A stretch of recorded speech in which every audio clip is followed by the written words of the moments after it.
প্রিয় দর্শক, আপনারা যে যেখানে আছেন সবাইকে প্রীতি ও শুভেচ্ছা জানিয়ে নিউ ইয়র্ক থেকে রতন তালুকদার লাইভ শুরু করছি। প্রথমেই আপনাদেরকে অনুরোধ করব, যদি আমার চ্যানেলটি সাবস্ক্রাইব করেন তাহলে কৃতার্থ হবে। প্রিয় দর্শক, আজকের আলোচনা সূচির মাঝে যে বিষয়টি নিয়ে কথা বলতে চাচ্ছি, আপনারা জানেন আজকাল এই তথ্য প্রযুক্তির যুগে কোনো খবর আর লুকানো যায় না, এবং এগুলি সাধারণ মানুষ পর্যন্ত, তৃণমূল পর্যন্ত জনগণের মনে এক ধরনের প্রভাব বিস্তার করে, যা আমাদের সমাজ জীবনকে উত্তেলিত করে। প্রিয় দর্শক, আপনারা নিশ্চয়ই একটি খবর দেখেছেন যে কলকাতায় আওয়ামী লীগের অফিস খুলেছেন আওয়ামী লীগের সাধারণ সম্পাদক ওবায়দুল কাদের। তিনি সাবেক যোগাযোগ ও সেতু মন্ত্রী ছিলেন। বিষয়টি অনেকের কাছে অত্যন্ত অবাক হওয়ার মতো বিষয়। এই কারণেই বলছি, ভারত একটি ভিন্ন দেশ। শেখ হাসিনা সরকারের পতনের পর, আওয়ামী লীগ সরকারের পতনের পর, শেখ হাসিনার পাশাপাশি দলের দ্বিতীয় তৃতীয় শ্রেণীর সব নেতাকর্মীরা তাদের নিরাপদ আশ্রয় খুঁজে পেয়েছেন ভারতে। তেমনি ওবায়দুল কাদের সহ বিভিন্ন প্রভাবশালী মন্ত্রীরা ভারতে আশ্রয় নেয়। তো ভারতে আশ্রয় নিয়ে এতদিন কিন্তু তারা কথা বলেনি।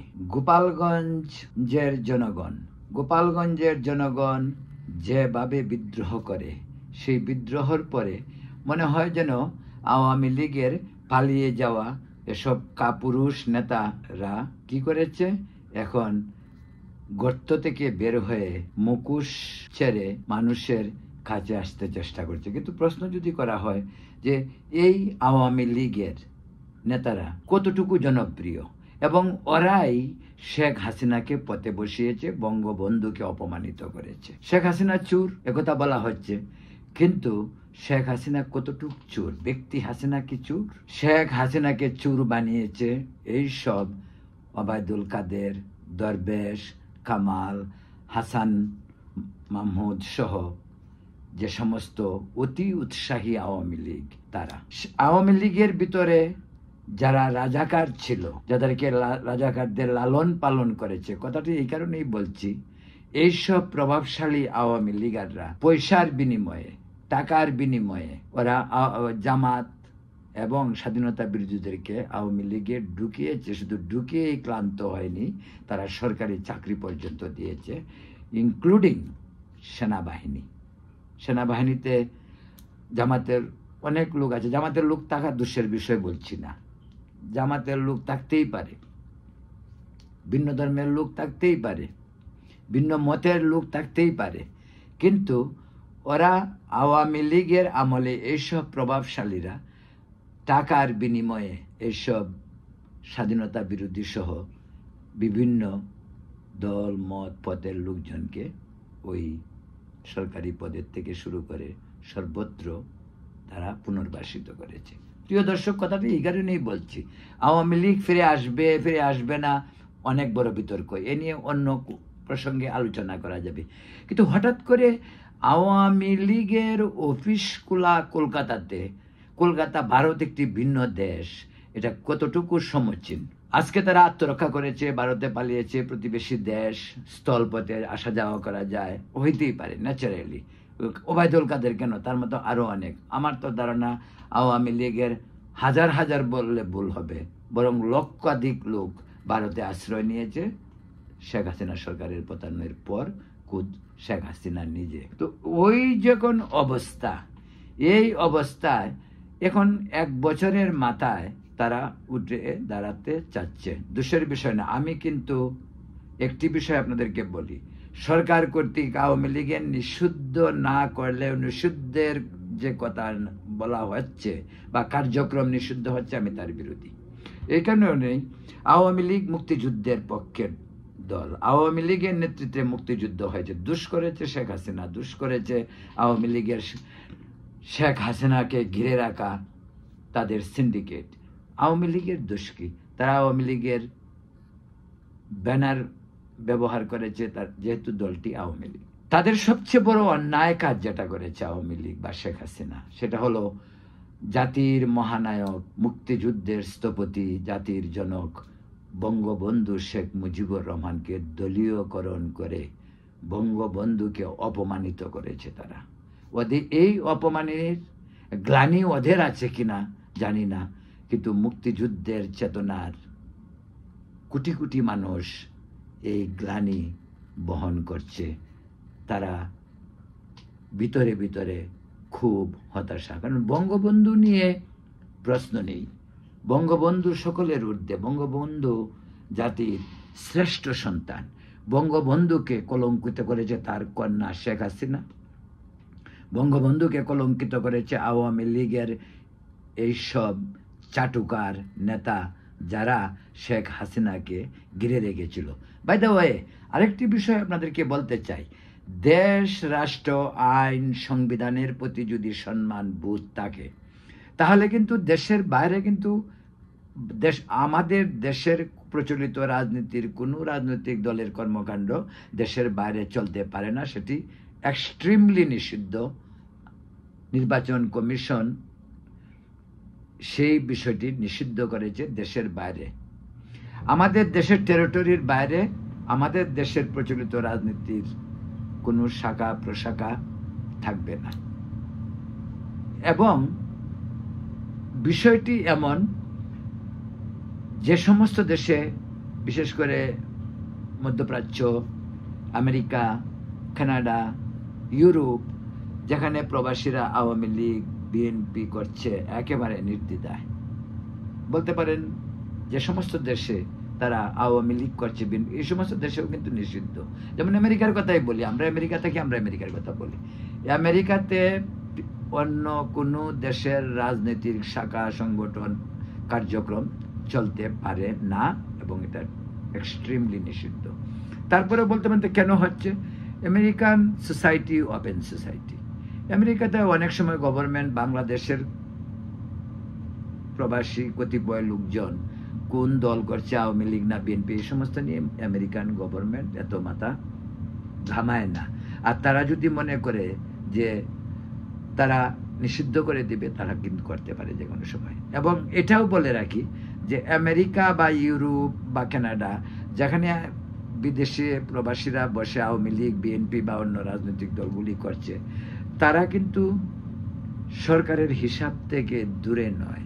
সরকার কিন্তু সব খবর রাখে, কে কি করছে, কোন দল কি করছে, কোন গ্রুপ কি করছে, কোন কমিউনিটি কি করছে।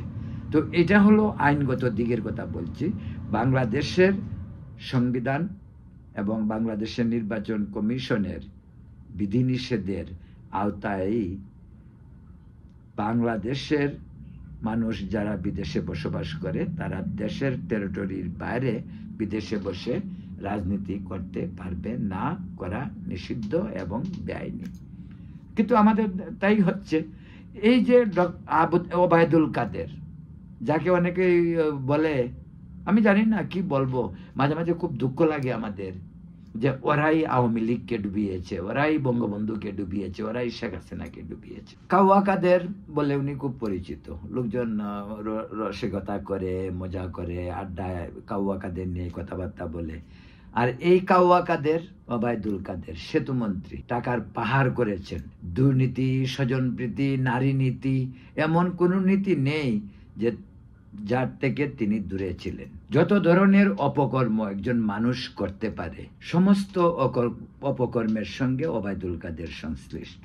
ধান্দাবাজি, বাটপারি থেকে শুরু করে রাজনৈতিক চতুরতা, এবং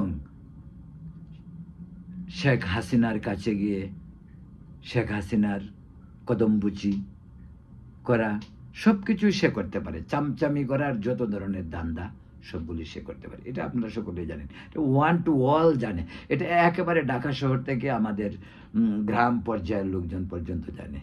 আওয়ামী লীগ কর্মী নেতাদের অনেক ক্ষোভ ওবায়দুল কাদেরকে নিয়ে। তার নিজের নোয়াখালী, নিজের জেলা, তো ওখানেই দেখেন কত, তার গড় দেখেন, তার ভাইয়ের সঙ্গে তার গন্ডগোল ছিল, আপনারা জানেন। অনেক ধরনের কীর্তি ওখানে হয়েছে। এগুলিও অপমানজনক, আওয়ামী লীগের জন্য অপমানজনক, ওবায়দুল কাদেরের জন্য হয়তো অপমানজনক না। কিন্তু এটা আওয়ামী লীগের জন্য অপমানজনক। এটা এই বিষয়টি শেখ হাসিনার জন্য অপমানজনক। আমি বঙ্গবন্ধুর কথা বলবো না। বঙ্গবন্ধু আওয়ামী লীগের একা সম্পদ নয়। বঙ্গবন্ধু মুক্তিযুদ্ধের স্থপতি। বঙ্গবন্ধু 18 কোটি মানুষের নেতা ছিলেন এবং 18 কোটি মানুষের জাতির পিতা।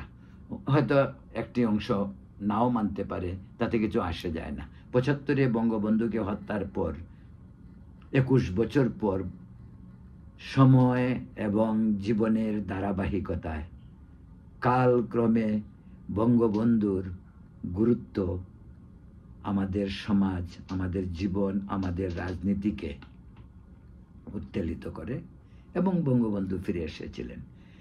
শেখ হাসিনার 15 বছরের শাসনে বঙ্গবন্ধুকে নিয়ে যেসব অপকর্ম, যেমন ধরেন সব কিছুতেই বঙ্গবন্ধু এবং বঙ্গবন্ধু নিয়ে সর্বদলীয়ভাবে কোনো ধরনের ফয়সালা না করে কেবল সংবিধানে বঙ্গবন্ধুর নাম লিখলেই বঙ্গবন্ধু জাতীয় পর্যায়ে সমস্ত সমস্যার সমাধান হয়ে গেল, তা নয়। কিন্তু নয় বলেই 5 আগস্ট শেখ হাসিনা চলে যাওয়ার পর বঙ্গবন্ধুকে স্মৃতিকে ধূলিসাৎ করে দেওয়া হয়েছে। তখন এই আওয়ামী লীগের চামচারা কি করেছিল? সেই 75 সালে তো এ ধরনের সুযোগ ছিল না, কিন্তু এই 21 শতাব্দীর বাংলাদেশে, পৃথিবীতে তথ্য প্রযুক্তির যে ব্যবহার মানুষ করে, তার সুবাদে মানুষের সাথে মানুষের কানেক্টিভিটি এবং মানুষের সাথে মানুষের যে যোগাযোগ, সেটা প্রতি মিনিটে হচ্ছে, প্রতি সেকেন্ডে হচ্ছে। কিন্তু এই 21 শতাব্দীর এই বিপ্লবের পরে শেখ হাসিনাকে চলে যেতে হলো, আর তার সঙ্গে তার পরিষদ দল চলে গেল। একটি মানুষ রুখে দাঁড়ালো না। গোপালগঞ্জ রুখে দাঁড়িয়েছে, কিন্তু একটি লোক অন্য জায়গার, বিশেষ করে শেখ হাসিনার আশেপাশে যারা ছিলেন, তারা কেউ রুখে দাঁড়ায়নি। তারা প্রাণ বয়ে, প্রাণ বাঁচাতে বস্তা বস্তা চুরি করা অর্থ নিয়ে জনগণের সম্পদ লুট করে তারা দেশ থেকে পালিয়েছে। কলকাতায় বসে তারা কি করছে? আওয়ামী লীগের অফিস খুলেছে, আওয়ামী লীগ করবে। প্রিয় দর্শক, বলছিলাম ওবায়দুল কাদের আওয়ামী লীগের অফিস খুলেছে কলকাতায়, কতটুকু সমীচীন সেই বিষয়টি অত্যন্ত জরুরি ভেবে দেখার। বাংলাদেশে আওয়ামী লীগের যে এখন কার্যক্রম বন্ধ, সেই হিসাবেও তো কলকাতাতে অফিস করতে পারে না। কলকাতাতে অফিস করে, কলকাতাতে থেকে আওয়ামী লীগ পরিচালনা। আবার ওবায়দুল কাদের ব্যর্থ, ওবায়দুল কাদের পরাজিত সৈনিক। নট অনলি ওবায়দুল কাদের, শেখ হাসিনার আশেপাশে যারা ছিলেন ওরা পরাজিত সৈনিক, এরা যুদ্ধে হেরে গেছে। ওরা আবার যুদ্ধ করার জন্য কি করবে? ওদের তো উচিত, শেখ হাসিনার ওদের উচিত ওদের পাছায় লাথি দিয়ে ওদেরকে বের করা। No more Awami League. শেখ হাসিনার উচিত ওদেরকে বলা goodbye, goodbye Obaidul Quader, goodbye Kamal, goodbye Hasan Mahmud. Sheikh Hasina যদি আওয়ামী লীগ জনগণের দল। দেশে এখনো কোটি কোটি লোক আওয়ামী লীগের সমর্থক। নৌকা মার্কায় ভোট দেওয়ার জন্য বহু লোক মুখিয়ে আছে। ইলেকশনে এবার হয়তো আওয়ামী লীগ করতে পারবে না বা করবে না, কিন্তু আওয়ামী লীগ ফিরবে না কে বলছে? আওয়ামী লীগ 21 বছর আগে ফিরেনি। বঙ্গবন্ধু হত্যার পর আওয়ামী লীগ ফিরেছে, এবারে আওয়ামী লীগ ফিরবে, সময় নেবে, সময় নিতে হবে। এটাই কালের পরিক্রমা। শেখ হাসিনার উচিত আওয়ামী লীগ থেকে তার ক্যাবিনেটের যত মন্ত্রী, যত কেন্দ্রীয় নেতা ছিল এবং 300 এমপি সহ এই সবগুলিকে আওয়ামী লীগ থেকে বের করা, এবং তার নতুন আওয়ামী লীগ করতে হলে নতুন নেতৃত্ব ক্রিয়েট করতে হবে। এবং আওয়ামী লীগের জন্য সেটা কঠিন কাজ নয়, কারণ আওয়ামী লীগে প্রথম লেয়ার, দ্বিতীয় লেয়ারে অনেক নেতা কর্মী রয়েছেন। সেখান থেকে সৎ, দেশপ্রেমিক, ত্যাগী নেতৃত্বকে শেখ হাসিনার খুঁজে বের করতে হবে যদি আওয়ামী লীগকে প্রতিষ্ঠা করতে হয়। আর এই ওবায়দুল কাদের কাউয়া মার্কা যারা অসৎ, দুর্নীতিবাজ, ওদেরকে বের করতে হবে দল থেকে। সিম্পলি ওদেরকে বলতে হবে ওদের যেন আওয়ামী লীগের দরজাটি চিরদিনের জন্য বন্ধ হয়ে যায়। প্রিয় দর্শক, বলছিলাম আওয়ামী লীগ প্রসঙ্গে আমি গতকাল তারেক রহমানের দেশে যাওয়া নিয়েও একটি ভিডিও করেছিলাম। অনেক দর্শক ভিডিওটি দেখেছেন, আমি আপনাদের সকলকে ধন্যবাদ জানাই, কৃতজ্ঞতা জানাই। পাশাপাশি এটাও বলবো, বিএনপির মতো একটি দলও দেশের বাইরে রাজনীতি করছে, যেটা বেআইনি, যেটা করা উচিত নয়। রাজনীতি করতে হলে দেশে যেতে হবে, দেশপ্রেমিক হতে হবে, দেশকে ভালোবাসতে হবে। দেশটি আমাদের, বিএনপির, আওয়ামী লীগ, সমস্ত দলের, জামাতকে ৭১-এর অপকর্মের জন্য মাপ চেতে হবে। মাপ চাওয়ার পর জামাত বাংলাদেশে রাজনীতি করবে। আগেও করেছে, বিএনপি করতে দিয়েছে, আওয়ামী লীগ করতে দিয়েছে। কিন্তু আমি বলি, জামাতকে বাংলাদেশে রাজনীতি করতে হলে জামাতকে ৭১-এর অপকর্মের জন্য জনগণের কাছে ক্ষমা চাইতে হবে। প্রিয় দর্শক, বলছিলাম বাংলাদেশের রাজনীতির প্রেক্ষাপট। এই রাজনীতির প্রেক্ষাপটে আওয়ামী লীগ, বিএনপি সব দলেই এক ধরনের হযবরল অবস্থা। রাষ্ট্রের সংস্কারের আগে রাজনৈতিক দলগুলিতে সংস্কার আনতে হবে। পারিবারিক ধারাবাহিকতা যেভাবে চলছে, সেই ধারাবাহিকতারও সংস্কার আনতে হবে। পরিবারের কর্তা, তিনি আওয়ামী লীগের কর্তা, বিএনপির কর্তা, তাকেও জনগণের কথা শুনতে হবে, তার চারপাশের নেতা নেত্রীদের কথা শুনতে হবে, ওদেরকে মূল্যায়ন করতে হবে। স্বৈরাচারী মনোবৃত্তি তাদেরকে ত্যাগ করতে হবে। শেখ হাসিনা আজকের হয়তো হারে হারে সেটা টের পাচ্ছেন। প্রিয় দর্শক, বলছিলাম ভবিষ্যতে নির্বাচন হবে। আমরা চাই নির্বাচন, যত দ্রুত নির্বাচন দিয়ে ডক্টর মোহাম্মদ ইউনূস তার ইজ্জত রক্ষা করুক। ইউনূস ব্যর্থ সরকার, ইউনূস পারেনি, ইউনূস যথেষ্ট সুযোগ পেয়েছে, ইউনূস টাইম টু গো। এবং নির্বাচন প্রয়োজন, সেই নির্বাচনে যারা ক্ষমতা আসবে তারা দেশ চালাবে। রাজনীতির কারবারিরাই দেশ চালাবে। দেশ সেনাবাহিনীও চালাবে না, দেশ আমলারাও চালাবে না, দেশ অন্তর্বর্তীকালীন সরকারের নামে চিরদিন চলবে না। ওই ডক্টর ইউনূসের মতো ব্যবসায়ী আর এনজিও কর্মীদের দ্বারা নিয়ন্ত্রিত আর বাইরে থেকে নেওয়া ভাড়াটে করা উপদেষ্টা বা প্রধান উপদেষ্টার সঙ্গী সাথী, এভাবে দেশ চলতে পারে না। দেশে অবিলম্বে নির্বাচন দিতে হবে। নির্বাচিত প্রতিনিধিদের হাতে ক্ষমতা হস্তান্তর করে ডক্টর ইউনূসকে আবার প্যারিসে ফিরে যেতে হবে। প্রিয় দর্শক, আজ এ পর্যন্তই। আগামীকাল হয়তো অন্য কোনো ইস্যু নিয়ে আবার আপনাদের সামনে আসবো। এখন পর্যন্ত আপনারা ভালো থাকুন, সুস্থ থাকুন এবং শান্তিতে থাকুন, নিরাপদে থাকুন। ধন্যবাদ।